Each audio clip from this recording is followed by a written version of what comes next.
I'm going to compare theropoda fossil homologies along the evolutionary chain leading to birds to see how visible the homologies are to the untrained eye. Enjoy watching my process. Coelophysis. I couldn't find a good fossil hip bone image. I used a skeleton reconstruction instead. I think this is okay since there are a dozen of fossils of Coelophysis, and it is an uncontested dinosaur. Sinosauropteryx. I added an extra close-up of filaments from the species. The image is from National Geographic. Sinocalliopteryx. Eosinopteryx.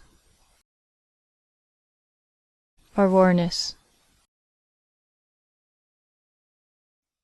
Anchiornis.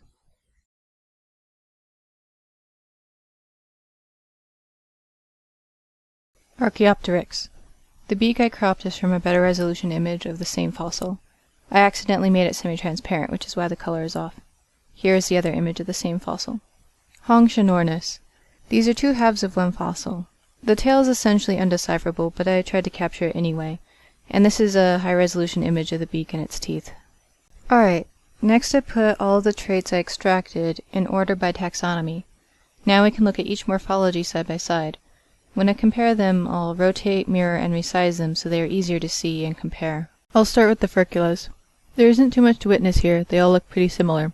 The only thing to note is that they indeed had wishbones. Now, the filaments. Again, they all had filaments or feathers.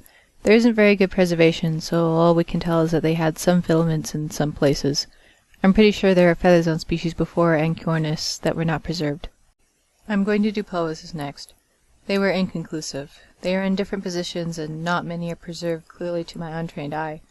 I can't really make out their shape and I might have some of them backward. I gave up trying to compare them. Okay, now tails. I resized Archeaopteryx's tail to be smaller compared to the others since it seems to have fewer vertebrae, and from that I'm guessing it was probably shorter. These are all long, slender dinosaur-like tails except Anchiornis. Skulls next. I was looking for teeth and beaks.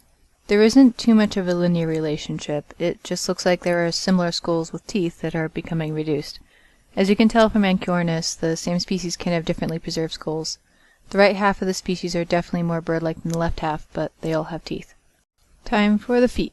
Specifically metatarsals. You can tell clearly that there is a linear change from 3 fat metatarsals to thinner and closer, and eventually into fused tarsometatarsus with grooves, and then into less grooved tarsometatarsus.